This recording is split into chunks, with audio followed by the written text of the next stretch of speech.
On a crisp autumn morning, the golden hues of sunrise painted the Oregon horizon as two young women, Lily and Emma, embarked on an adventure along Highway 20.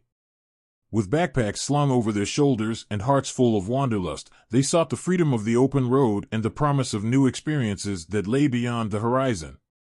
As they trudged along the shoulder of the highway, their laughter mingled with the rustling of leaves and the gentle hum of passing cars. With each passing mile, their spirits soared, buoyed by the exhilarating sense of possibility that only comes from embracing the unknown. But as the day wore on and the sun reached its zenith, the two friends found themselves growing weary from the journey. With no sign of civilization in sight and the heat of the afternoon sun beating down upon them, they began to wonder if they would ever reach their destination.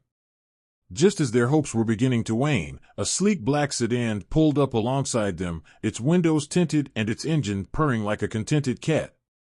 Behind the wheel sat a man with a disarming smile and a charm that seemed to radiate from every pore. "Need a ride, ladies?" he called out, his voice smooth as silk and tinged with an air of mischief. Lily and Emma exchanged hesitant glances, their instincts sending warning signals that prickled at the back of their minds. But with the promise of relief from the oppressive heat and the allure of reaching their destination sooner rather than later, they reluctantly accepted the man's offer and climbed into the back seat of the sedan. As they settled into their seats and the car pulled back onto the highway, the man introduced himself as John Aykroyd, a traveling salesman with a penchant for adventure and a taste for the finer things in life. He regaled the two women with tales of his travels and the exotic locales he had visited, his words painting a vivid picture of a life lived on the edge of possibility.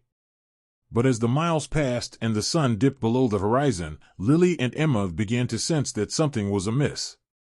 The air in the car grew thick with tension, and a sense of unease settled over them like a heavy fog.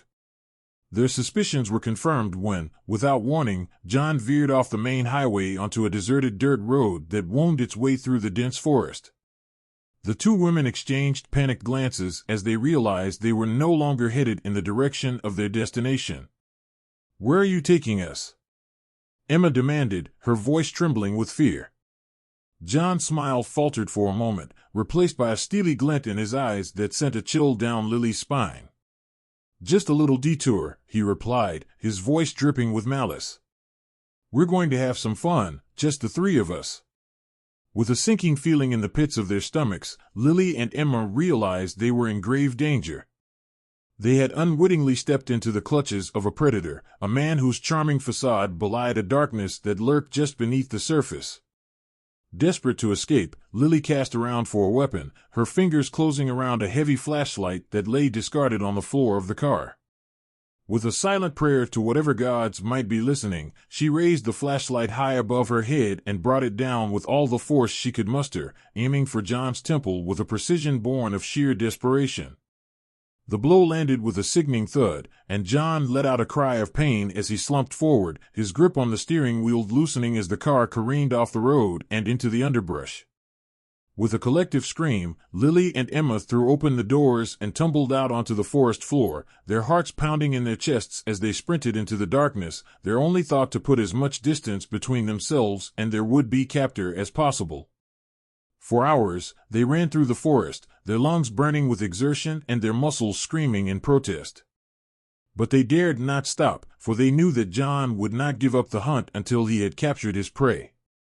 Finally, as the first light of dawn began to creep over the horizon, Lily and Emma stumbled upon a clearing in the forest, their breath ragged and their bodies trembling with exhaustion. They collapsed onto the ground, their tears mingling with the dew that clung to the grass beneath them as they clung to each other, grateful to be alive. It was only later, as they stumbled out of the forest and flagged down a passing car, that Lily and Emma learned the full extent of the danger they had narrowly escaped. John Aykroyd, it turned out, was not the charming salesman he had claimed to be, but a notorious serial killer who had been preying on young women along Highway 20 for years. With their hearts heavy with the weight of what could have been, Lily and Emma vowed to never again hitchhike along the highway, their harrowing ordeals serving as a stark reminder of the dangers that lurked in the shadows of the open road. And as they drove away from the forest that had nearly been their final resting place, they whispered silent prayers of gratitude for their miraculous escape, knowing that they had been given a second chance at life that they would not soon forget.